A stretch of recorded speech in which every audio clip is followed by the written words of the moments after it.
Do you do a written inventory when you review your day? No. A lot of people do. I don't. I do inventory, so I do a regular inventory pretty regularly, every couple of years, and just go through it all, see how it's changed. I actually have an inventory that I did when I was 10 years sober. There were 518 resentments on it. More does get revealed. And, more. And I looked at it 10 years later, and there were 3 possibles out of the 518. All gone. Just the path. But no, I don't. A lot of people do. A lot of people, sponsors, highly recommend it. I'm all for it. I don't do it. How long do you think a person should be sober before taking a newcomer through the steps? How long does it take you to finish doing all 12 steps? You're done with the steps, grab a newcomer. You've got something that says you can't give it away unless your own house is in order. You do the 12 steps, you have the information, give it away immediately. That day. Go to a meeting, find, did they do that here? Everybody in their first 30 days and the newcomers raise their hands? Did they do that? Yeah? Go get them. Go, make the offer. Present yourself. That's what we do. We just go get them. The new people. It's good. It's very good. Practice these principles in all our affairs. How is that possible without going to other 12-step programs, working on the rest of our obsessions? Interesting question, I think. My thought on that is that, in AA for a while there was an abundance of 12-step programs. There were many 12-step programs. AA, CA, Cocaine Anonymous, Overeaters Anonymous, Mental Health Anonymous, and on, lots of programs. And I saw this curious thing start to happen, where people would be in AA and they would never work the steps. And they would go to another program. I need to go to adult children of alcoholics. And they would go to adult children of alcoholics and not really work the steps. And then they would go. And what I noticed was that people were taking geographics within the 12-step community. And by geographic, it's not going well here, I'll go over there and it'll be better over there. So we move from California to Minnesota, or from Minnesota to Reykjavik, or from Reykjavik to New York, thinking it's going to get better. And every time I go there I am, and it just doesn't go well there either. That I think if you engage in a 12-step process, you engage in a 12-step process. I think that Karen alluded to that very well earlier, that she says if it's not about my alcoholism, maybe it's about my selfishness, or maybe it's about my sexual conduct. Now, can you go to SLA and address it specifically there because of the fellowship that's available there? Absolutely. I know people that go to different programs for very good reasons. They go because they find the fellowship to work the steps with there. They find the individual who has recovered from sexual addiction or overeating or gambling or Debtors Anonymous or whatever, and they found that. I would suggest if you be alcoholic, this stays home, right? We go there, we gather community in that, and we come back here. We go there, we gather information, and we come back here. If you want to do that, I would respectfully suggest you do that in addition to this, not instead of. Because it would be a terrible thing as an alcoholic to leave here, go to Debtors Anonymous, and celebrate becoming debt-free by getting drunk. In a program of honesty and action, where does the phrase "fake it till you make it" apply? Everywhere. It applies everywhere. It is a program of honesty and action. Fake it till you make it, to me, means going to meetings when I don't want to go to meetings. It's I'm not faking it with you as much as I'm kind of faking myself out. Going to meetings when I don't want to go to meetings. And watching your head change when, let's say I'm the kind of person that constantly complains about things that I believe are legitimate complaints. But I wake up complaining to myself. Looking at the negative. And my sponsor comes up to me and says, you communicate such negativity. You embrace your negativity with such energy. How about the next time I see you, you tell me you're fine, and try to wrap your head around that. Say you're fine. And try to wrap your head around that. Oh, that would be dishonest. Yeah. We all know it's not true, so it's not like we're trying to fool anybody here, all right? Let's just start moving in that direction and see what happens. How are you? Fine. One day you may say it and actually mean it. But if you're always saying terrible, awful, how are you going to get the fine? How are you going to get there? How are you? Terrible. How are you? Awful. God, it's awful. So, hey, so sober. Hate it. God, it's awful. How are you? Fine. I'm fine. Just start moving. We're not fooling anyone. We're not trying to convince anybody we're fine so that we can get something from them. We're trying to change self, trying to change my attitude, my perception of things. I can't read that one. Please describe what spirituality is to you in as few words as possible.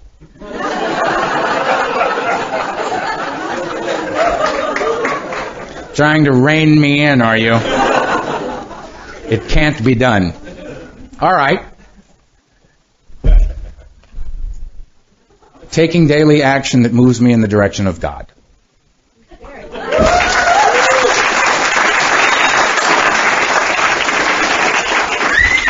I heard somebody else say that, sorry.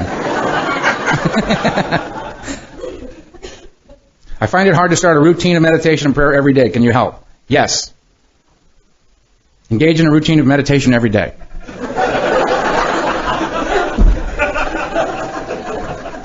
I mean, I'm not being facetious. That is ultimately the answer, isn't it? You don't have to like it. You don't have to think it's a good idea. Just do it. I mean, it is amazing how much we get in our own ways. You know, we feel there's this belief for me that if I don't like it, there's something wrong. If I don't feel like doing it, it's a bad thing. And that's just the beast whispering in my ear.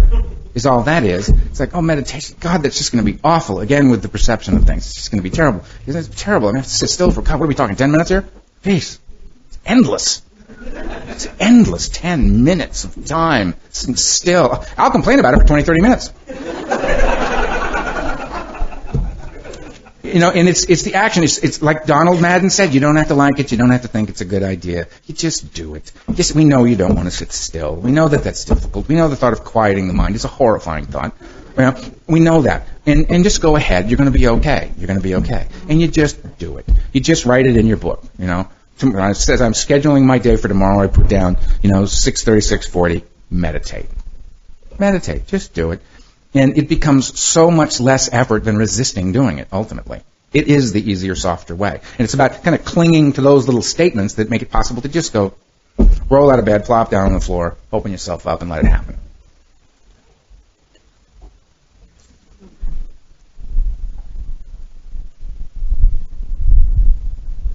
This is the same question as the other sponsorship. When do you take someone through the steps? How do you do your 10-step on a daily basis, and how about 11 and 12? Like I said, I don't do a written 10-step. I do review my day. I see where I've aroused the things that I don't wish to arouse in others. I clean it up, and I move on. 11 and 12. 11, I seek God on a daily basis through the prayer and the meditation. I do that on a daily basis. And step 12 is out of self and service to others as a result of the process, and I do that as well on a daily basis. I sponsor a lot of guys. I have other people that call me from the program and stuff, and I'm on the phone every day. On the phone or in the presence of other members of Alcoholics Anonymous every single day. That's one of the great things about living in Southern California is that there are so many recovering people that you have access to so much interaction all the time. So out of self and service daily is really as easy in Los Angeles as it is anywhere to just be in the loop.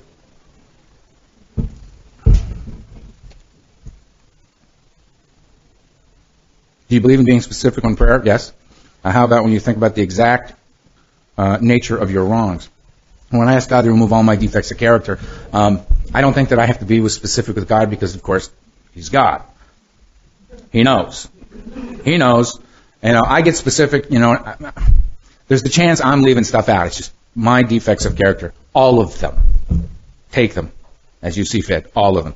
Pray for knowledge of God's will for me and the power to carry that out. Thy will, not mine, be done. Every time before I get up to speak, that's my mantra. Thy will not mine, thy will not mine, thy will not mine, thy will not mine. Because I'm self-centered, I'm afraid, and I get a lot of other stuff going on. It's got no business being involved in the process, and I try to get it off of me so that I can be the window that Doug talks about. Who's listening? Every word. Can service be everywhere in life or only in AA? Service is everywhere in life. I am a member in good standing of Alcoholics Anonymous. I'm also a member of a community. I have friends and family, and to exclude them would be silly. I go into places of business and engage with other human beings. I try to bring the balance and the grace of Alcoholics Anonymous with me to the best of my ability when I'm standing in line to check out at the checkout counter in the market. And I'm in the line that says 10 items or less, and the lady in front of me's got 15 and gets there and is about to take out her checkbook and write a check. I've learned that it's, again, perception here. I don't have to stand in line. I get to. I should be dead a long, long time ago. Certainly in prison, if not in a grave. And I'm standing in a market getting upset because the woman's got 7 items too many in the basket in front of me. Please. This is not a problem. How much time do you spend on meditation? How do you meditate? What is the difference between meditation and prayer? 10 minutes in the morning, usually 10 to 15. Sometimes I meditate in the afternoon, not regularly. In the evening before I go to bed, I will sit and be still for a few minutes. It comes real quick now. I mean, when you do it regularly, you got to do it. Got to do it. How do I meditate? I sit quietly, palms up, eyes almost closed, my lips slightly apart. I breathe in through the nose gently and out through the mouth gently so that you almost can't feel it. And I have a mantra that I use that is mine. Get your own. And I leave that and come back to it, and leave that and come back to it. That's all. The difference between prayer and meditation. Prayer, I seek God's will in my life. I meditate to hear the answers come, so that the answers can come to me. That's, one is out there framing up, the other is receiving. That makes sense? Is there a difference between denial and deception? Yes. I am in denial, and I attempt to deceive you. Oh, that was good. Have you ever felt like there wasn't enough 12-step left for you? No. There's no such thing. There is absolutely no such thing. How deep you want to go. You get there, it'll be there. You want to go deeper, you get there, it'll be there. It'll be there. There is no, I ran out. There isn't. That's the great nature of it. That's a 10-step. You got that one? I can't read that. I think I'll keep that one. Is this the one that you... Yeah. That was fascinating. What do I say about writing down the 10-step? Has 10-step to be done? I did that. Although I pray, work the steps, am willing to forgive myself and my children, have forgiven me wholeheartedly, and my life today is successful in every way, I am filled with pain and self-disgust. What am I missing here? What to do to get rid of the pain? I have 2 answers to that. One, that whoever wrote this, I would tell you privately. All right? The other answer that I have for that, in terms of discussion in a general way in this format, I would say that it seems to me that great things have occurred in your life. There is a healing that is taking place. That healing is taking place within you. You have forgiven yourself. Your children have forgiven you wholeheartedly. There's been healing in your children. Your family has begun to heal in a very, very significant way. And your life is successful in every way except that you're filled with pain and self-disgust. I would suggest if you're filled with pain and self-disgust that you have not forgiven yourself completely, that you do regret the past somehow and do wish to shut the door upon it, that there is the judgment of self in a very, very harsh manner present in this. And I think that the healing for a lot of us is a slow one, is a very, very slow one. As an example, I wouldn't dare delve any further into that in a public setting, but I will give you this about I will share this with you about me. I've been sober 22 years, 10 months, and 13 days. 7 days. 22 years, 10 months, and 7 days. And well into that length of sobriety, I woke up one morning and experienced profound emotional pain. I woke up with a deep cut opened up inside me. And it had to do with the death of my little sister and a series of circumstances that I'll talk about tonight. And I felt I was in no way responsible for her death, had nothing to do with it. But I had been her big brother, and I saw myself as her protector, and I saw myself as her guardian. And it was my job to keep her safe. The job no one else gave me, but I gave myself. We were 15 months apart, and I loved her like life. And she died, and I watched her die, and I knew that I had not done my job. And I was very, very injured in that experience as well. And I suffered from a thing they call survivor's guilt. And when you suffer from survivor's guilt, there's no forgiveness for you. You don't have a problem. You are the problem. The very fact that I was alive was shameful to me. That I was alive was shameful to me. I felt that I had no right to joy. I had no right to happiness. I had no right to experience the wonderful things that can happen in life. And I carried that pain and that belief well into sobriety with me. And I healed slowly over time in sobriety. And Not that long ago, I woke up one morning in this pain, and I got to the podium and expressed it from the podium, and I shared that, not the specifics necessarily, but that I was in a great deal of pain, and I was suffering, and I was going, and that was my problem, and that my solution to this was going to have to be the actions that I take in AA, the fellowship and the brotherhood that I have found here, and a power greater than myself that would heal this.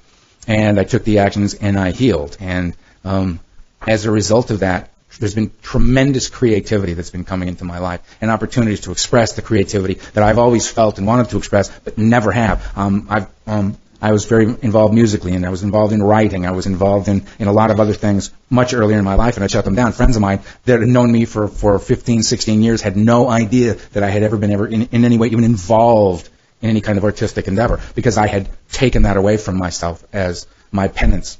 And what I found is that if you stay here, your truth will come. Your truth will come. Your healing will come if you chop the wood and carry the water of Alcoholics Anonymous. If you just chop the wood and carry the water, the healing will come when it is time for the healing to come. And I once again have been set just a little bit more free as a result of being here. The wound would not have opened had it not been for this.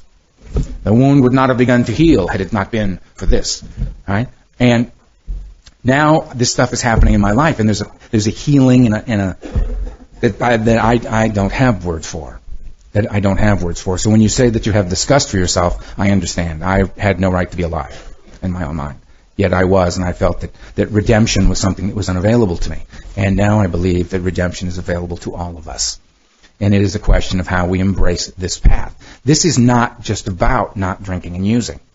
This is about becoming whole human beings that experience some semblance of balance that they can bring into the world. To find that balance, we will deal with the broken heart, the broken dream, the broken arm, the dark, lost, and lonely soul. And we heal here. This is a magnificent experience.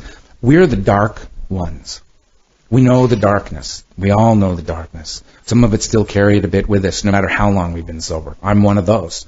But we also begin to know the light, and a balance comes to us. We begin to heal. I believe that we are the people that have been to great depths of pain and suffering. We've been in the madness, and we're extreme in that sense. We come back, and we lead the abnormal life becomes the normal one for us. We get sober, and the normal life feels abnormal. It's an uncomfortable, unsettling place. This place of normalcy, this balance, it's a difficult thing to adjust to. I think on the other end of the spectrum for us is that we are given, because of who we are and what we must do not to die, we are given an opportunity to lead exceptional lives. And I mean exceptional lives. Exceptional lives. I mean, I know that you're here in this place doing the things that you do and having your AA meetings, and it's just building this one more meeting and just building this one more meeting and getting the Yellow House meetings from 2 a week to 7 a week and getting the Alano Club going and doing that. And it seems like little things to you. And then those of us that have been in AA for 20 plus years or whatever, we come over from America and we look at this and we see what it is really what you do, because we have an outside perspective. We see that this little work that you look at, that you see as this little work that you do, or this little room of a few hundred people, what this does is it changes the world. Is what it does. This changes the world. What you are doing here changes the world. It will change the world. How could it not?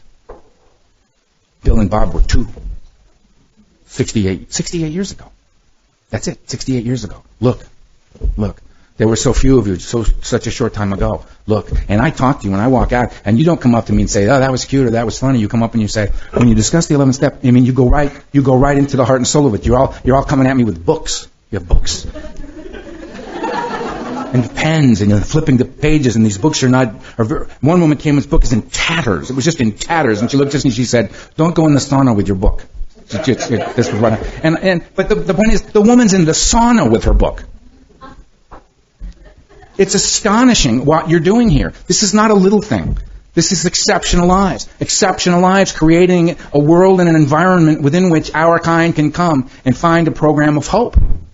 Can find hope. What greater thing to give to an alcoholic of the hopeless variety than hope? You know what? There was a fight in that restaurant last night, and I got to tell you this, and then I'll shut up. We walked in, we sit down, boom, it's on. Every guy in our group was on his feet and right in it. We were just in it. Right? Because we've all, been there. And we just pulled these guys out. And Thor and I got the bloody one over here, and these guys have got that one over there. And I was struck by, in looking at it again last night, we were all quiet. They were all shouting and yelling, and we were quiet. We were just there stopping the violence. Come on, peace, man, peace, peace, peace, peace, peace, peace, peace, peace, peace. Right? And then we all sat down, and not one person at our table said, "Did you believe the behavior of those people?"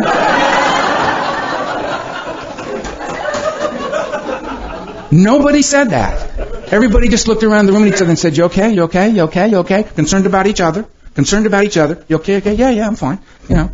My heart didn't even, my blood pressure didn't go up at all. It was just, fight. No, not a fight. Okay, good. Lamb. We're going to have lamb. And we were fine. No judgment. None. Because that was us. We're in no position to judge. And everybody there knew that, had changed. We'd changed as humans. And there was no discussion of judgment. It was just what it was, and it was okay. And, it's a remarkable thing that's going on here in Iceland today. Independent of us, chatty Americans, independent of us, you do this. You create this environment. You change the world. And it's magnificent. It's absolutely magnificent. I have such respect for you. Thank you.